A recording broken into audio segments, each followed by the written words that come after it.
하나님은 이 지구촌에 한 모퉁이 갈대아 우르에 있는 한 사람을 지명하여 그를 불러냅니다. 그 이름하여 아브람입니다. 갈 바를 알지 못한 그는 하나님의 지시하심을 따라 집을 떠나죠. 그에게 아브라함이라는 이름으로 바꿔주고, 그가 놓는 모든 자손들은 하나님은 선민이라 불러주게 됩니다.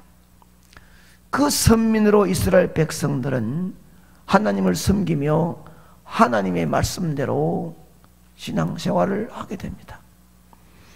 그럴 때면 하나님께서는 그들에게 복을 주고 승리케 해주셨죠. 그러면 하나님이 자기 백성인데 자기를 향하여 하나님 아버지 자식들이고 선민인데, 그러면 이 땅에 사는 동안에 어떻게 살아가야 할 것인지 또 하나님 지시하심이 있어야 되겠다는 거예요. 부모가 자식을 놓고 길러가면서 자식들이 이쁘고 잘하면, 야야 이 땅에 사는 동안에 친구 만나면 이렇게 하고 이렇게 살아라, 부모님의 교훈이 있어야 되지요. 아무 따라 살아라, 이건 부모가 아니에요. 잘 살도록 어릴 때부터 교육과 교훈이 이루어진 것처럼 하나님도 선민 이스라엘 백성들에게 어떻게 살아갈 것인지 지시하심을 허락하셨습니다. 그 본문에 나오는 말씀이 사회 공동체 속에서 어떻게 살아가야 할 것인지 행동 원칙을 담은 시민법 직접 만들어서 선포하셨습니다. 하나님께서는 만드신 그 신성법은 이렇습니다. 1절에 보면은 네가 백성 앞에서 세울 법규는 이러하니라. 네가 사회 공동체적인 많은 사람들 앞에서 살아갈 때에 이렇게 살아가려고 내가 세운 법을 너에게 말한다, 이 말입니다. 하나님은 선민인 이스라엘 백성들에게 사회 공동체 안에서 어떻게 살아갈 것인지 직접 만들어 내리신 법규가 지금 예수님을 통하여 하나님의 자녀로 이름 바꾸어 선민인, 영적 선민이 된 우리에게는 어떤 관계가 있느냐? 하나님이 선민에게 지시한 법규대로 우리에게 지금 우리도 영적 선민인데 우리에게는 그것이 어떤 교훈이 되느냐 하는 것을 찾아 은혜를 나누어 보려고 합니다. 오늘 본문에 나오는 종, 노예이죠. 종이나 노예라 하면 알렉스 헤일리가 쓴 원작 뿌리라는 바탕으로 영화가 나왔습니다. 뿌리라는 영화를 보면 그 종노예 인간 취급을 받지 못했습니다. 아예 인간이 아니라 물건이나 동물 같은 정도로 취급을 받았습니다. 이것이 일반적입니다. 그냥 죽으려고 하면 죽어야 되는 거예요. 우리는 예수 그리스도의 십자가의 보혈로 하나님의 자녀가 되었습니다. 아멘입니다. 그러면 우리는 자유인이 되었습니다. 선민이 되었습니다. 세상 사람들은 사탄의 얼굴매여 사는 사탄의 종입니다. 그들은 자유함이나 희망이 전혀 없습니다. 새끼만 먹고 내 파란 대로 살지만은 어느 사탄에 끌려다니다가 때가 되면 죽어요. 죽으면 지옥 가는 길밖에 없습니다. 그러면 우리는 예수님을 통한 하나님 자녀가 되어 자유인이 되어 이 땅에 희망과 기쁨을 살다가 저렇게 살다가 이 땅을 떠날 때는 또 영원한 천국 가는 거예요. 그러면 우리가 세상 사람들, 사탄의 얼굴에 있는 노예 같은 종 같은 그들을 공동체 속에 들어가 살아야 되는데 그들에게 어떻게 대해 줘야 할 것인지 하나님이 내리신 선민법, 삶의 지침이 우리에게 어떻게 교훈하고 있는지를 찾아봐야 합니다. 그러면 하나님의 자녀라면, 구원받은 하나님의 중생된 자녀라면, 여러분이 하나님 자녀임을 믿고 말씀 전하는 것이니까, 하나님 자녀라면 사람들을 대할 때 내가 받은 은혜로 대해줘야 합니다. 아멘. 하나님 자녀라면 시작.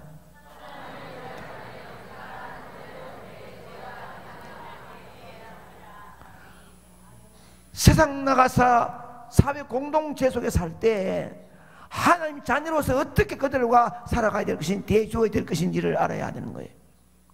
구약시대의 사람이 종이 되는 경우가 여러 가지가 있는데, 이방인이 종이 되는 경우는 대개 전쟁 포로에서 끌려왔거나 돈에 팔려온 것입니다. 히브리인이 다른 히브리인의 종이 되는 경우는 가난해서 스스로 다른 히브리인의 종으로 팔았거니와 빚 때문에 팔려가는 경우가 일반적입니다. 오늘 본문은 한 히브리인이 다른 히브리인의 종으로 삼았을 때 이호야를 막론하고, 히브리를 종으로 삼았을 때 이호야를 막론하고 6년 동안 종으로 데려 있다가 얼마에 빚이든지 잘못했든지 샀든지 간에 6년 동안 종으로 부려먹다가 7년째 될 때는 무조건 풀어주라는 거예요. 그게 탕감되는 거예요. 풀어주되 혼자 왔으면 혼자 보내고, 부부가 왔으면 부부로 보내라는 거예요. 6년 지나고 나면 모든 빚을 탕감해주고 자유인으로 만들어주라는 법입니다. 이것은 오늘 우리에게 무엇을 보여주기 위한 것인가? 물론 우리나라에는 종이란 제도가 자체가 없습니다. 그러나 이 말씀이 오늘 우리에게 보여주는 불변의 원리가 있어요. 여기서 이스라엘 선민이 종을 어떻게 대주었는가 하는 그 문제에 우리가 하나님의 자녀로서 주의 뜻이 우리에게 이 사회 공동체 속에 사탄의 종들을 대할 때, 마귀의 노예를 그들 대할 때 어떻게 대해 주어야 할지 교훈하고 있는 말씀을 찾아야 하는 것입니다. 우리가 하나님의 자녀라면 너무 율법적으로 따지지 말고 내가 좀 손해보는 것 같은 게 더 행복하고 더 옳은 삶인 줄로 믿습니다. 이 말씀은 하나님의 자녀로서 이 사회 공동체에서 어떤 관심을 가져야 할 것인지, 어떻게 행해야 할 것인지를 가르치고 있는 내용입니다. 사회에서 버림받고 소외되고 어림에 처해 생존마저 위협받고 있는 자들에게 관심을 가지고 그들을 돌보아 주어야 한다는 것이에요. 예수님도 이 땅에 계실 때 가난한 자들의 먼저 찾아갔습니다. 병든 자에게 식사할 겨를도 없이 그들이 치료해 주었습니다. 사회에서 버림받고 쓸모없는 인간이라 정죄받는 세리나 창기들의 친구가 되는데 마다하지 않았습니다. 우리도 예수님 때문에 하나님 자녀가 되었다면 당연히 예수님의 그 모습을 본받는 자세가 되어야 될 줄로 믿습니다. 하나님의 자녀라면 절대 교만하지 말고 겸손히 섬기는 자가 되어야 합니다. 하나님의 자녀라면 시작.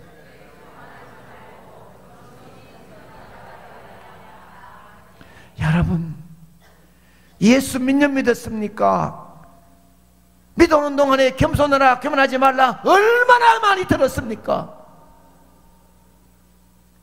언제나 직분 받을 때는 최고의 겸손한 자세가 내가 되겠노라고, 겸손하지 않겠노라고, 이 은혜 왜 갚을까 하는 마음 다 됐잖아요. 그래도 어느 순간인가 교만이 올라오고 겸손이 없어지는 우리 모습이 아니었는지. 하나님 자녀라면 이 사랑의 연애 어떻게 갚을까 뜨거운 마음으로 그만하지 말아야지. 겸손해야지. 듣고 들어도 실행 옮기기가 힘들다는 거 아니에요. 히브리 종 가운데서 총각으로 들어왔다가 그 총각인 청년이 주인을 섬기는 동안에 주인이 아내를 주었어요. 결혼했어요. 그리고는 자녀를 낳았습니다.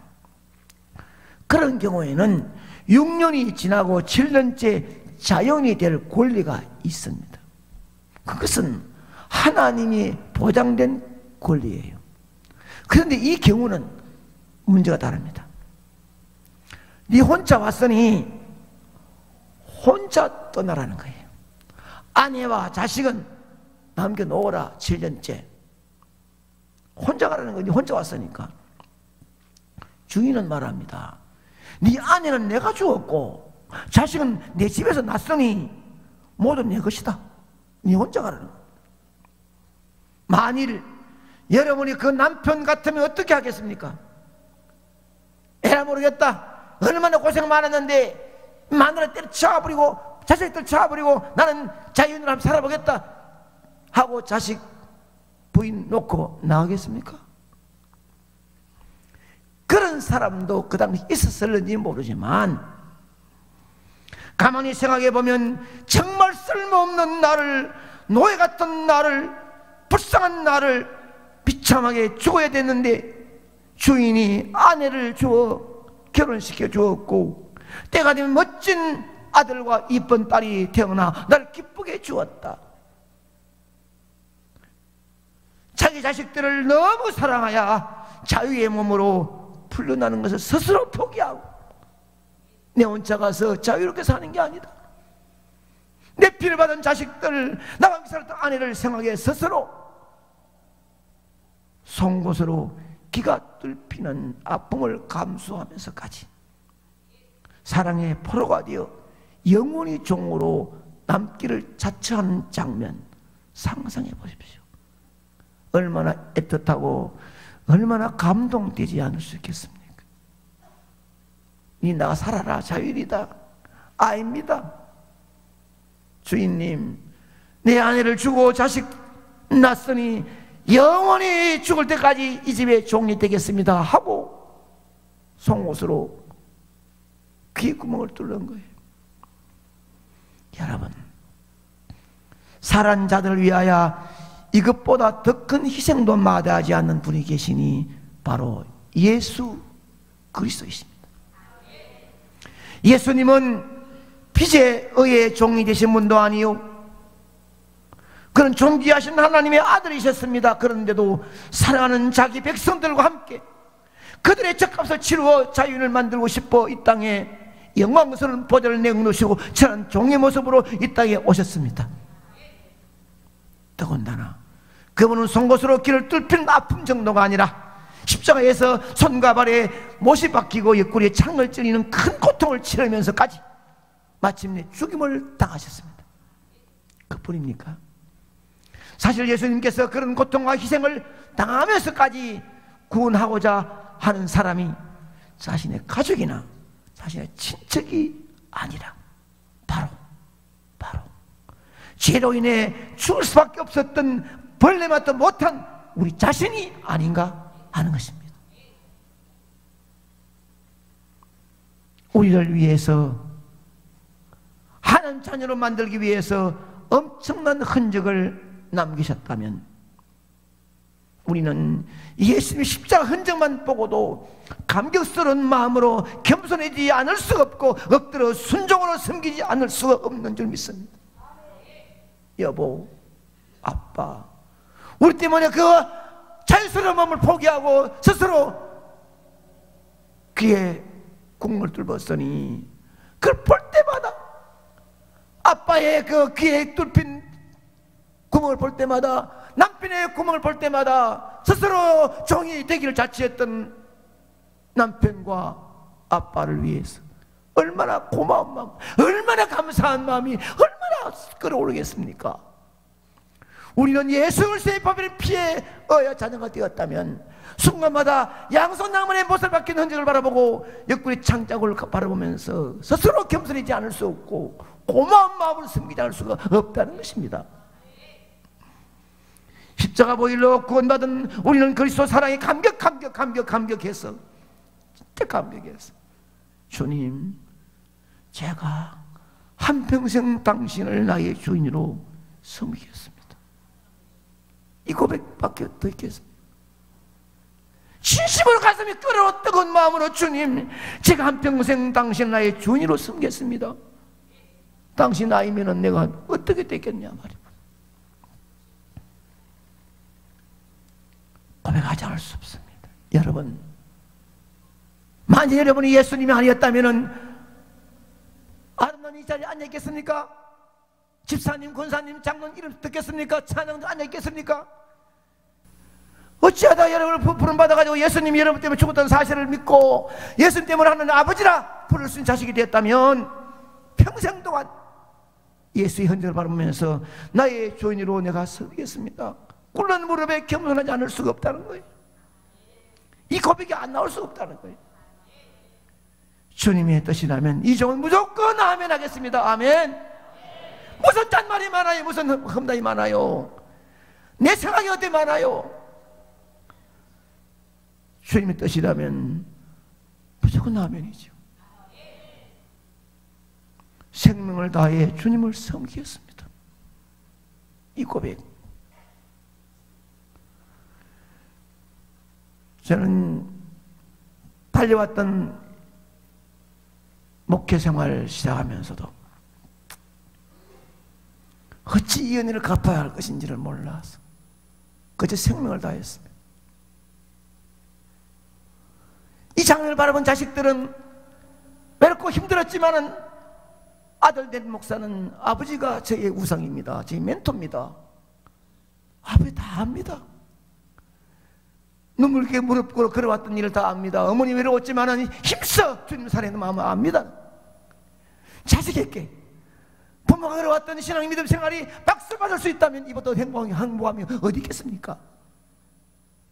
생명을 다해 섬기는 여러분 되기를 축복합니다. 주님을 정말 사랑한다면 주의 몸인 교회를 사랑해야 합니다. 몸능을 섬겨야 합니다. 교회를 자발적으로 헌신하는 것이 마땅하지 않겠습니까? 연말 되면 일생이면 뭐 시간이 없느니 바쁘느니 자격이 없느니, 그 말을 주님이 직접 들으신다면 어떤 마음을 가지겠습니까? 하나님의 자녀라면 내가 속한 교회에 열심히 다니고 교회가 잘 될 수 있도록 섬기는 것이 너무 당연한 것이 아니겠습니까? 섬기돼요. 그것도 자원해서 섬겨야 되는 것이, 사랑의 눈이 멀고 주님의 사랑의 포로가 되어 섬기는 것입니다. 좋은 일도 잘하고 굳은 일도 잘하고 불행의 사업, 양육 사업, 청소와 설거지 잘합니다. 1년 내내 365일 우리가 주어진 날 속에 일주일에 하루, 딴 날 열심히 일하되 하루만 제가 목사님 1년 동안 설거지 하는데 우측 좌측 중간에 이제는 제가 계속 하겠습니다. 목사님 제가 이름도 없이 저 밑에 방 하나는 제가 하겠습니다. 화장실 내가 하겠습니다. 이것이 받은 사랑의 은혜에 대한 보답이 아니겠습니까? 우리 손길이 너무 필요한 부서가 많이 있습니다. 어디에 섬길지 잘 모르겠다고요. 성가대원도 필요하고요, 세례받고 난 이후에 성가대원도 필요하고, 뭐 잘해서 합니까? 교사도 필요하고 각 부서에 일꾼이 필요한 거예요. 우리 모두 구멍을 뚫고 귀의 구멍 뚫고 자원해서 섬기는 성도가 되기 바랍니다. 내 아들, 딸, 내 가정 주인 되신 하나님 주시니 감사합니다. 어째야 내가 이것을 버리고 내 마음대로 세상 나가겠습니까? 아닙니다. 주의 종이 되겠습니다. 이 마음 말입니다. 여러분은 영원한 사탄의 종으로 이 땅에서 고통 속에 살아야 될 죄인이 아니었습니까? 하나님의 아들이 내 죄를 대속하시러 이 땅에 오셔서 십자가에서 내 죄를 치르셨다면, 예수님의 십자가의 보혈로 하나님의 자녀가 되었으니, 그러면 여러분은 하나님의 자녀라면 어떻게 고백해야 하겠습니까? 진심으로 한 번쯤 뒹굴고 울어보면서 회개하면서 마음에 뜨거운 책임 안고 예수님 때문에 하나님 자녀가 되었다면 어떤 고백을 해야 하겠습니까? 나는 세상 공동체에서 살면서 만나는 모든 사람들을 주님께 받은 은혜로 대하겠습니다.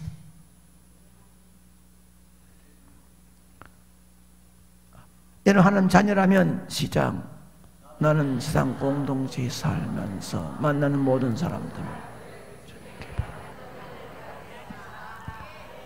영원히 죽을 수밖에 없는 나 자신을 향하여 예수님의 보배는 피로 구속의 대상이 되고 하나님 아버지라 섬길 수 있는 자녀가 되었다면, 그 사랑 그 은혜 가슴에 안고 나가서 사람들을 대할 때에 받은 은혜대로, 받은 사랑대로 그들을 대해 주어야 할 것입니다.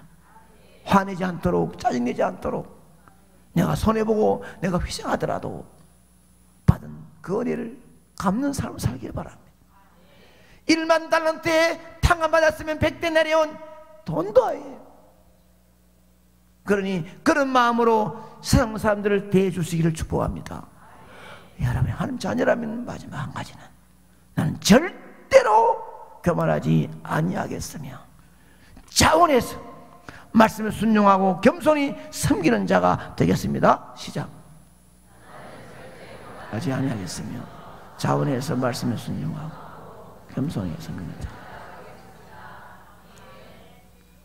뭐 하라 마라 어깨질 것 없어요. 이 문턱을 열고 딱 들어오면 그 다음부터는 감사한 마음, 감격한 마음, 교만이 없는 겸손의 무릎으로 말씀하옵소서 순종하겠습니다. 끝까지 섬기는 무릎의 자세가 되어야 될 줄 믿습니다. 교회 안에서는 큰 소리 칠 사람이 아무도 없습니다. 그 사람은 성령 역사하시면 아니에요. 미워하거나 시기하거나 함부로 말하는 것은 아닙니다. 내가 아니라도 하나님 교회는 진행되고 내가 아니라 지금 돌아간다는 거예요. 꼭 내가 뭐 해야 되는 것 아니올시다. 믿음으로 아멘하고 나가면 주님이 내 가정 내 자녀에 손대줄 줄 믿습니다. 우리 남은 생애도 그렇게 아름답게 거룩한 바보처럼 주님 의지하여 주님 바라보고 주님 흔적을 생각하면서 섬기는 자세로 멋진 사랑 은혜를 남들에게 나눠주는 자세로 살기를 축복합니다.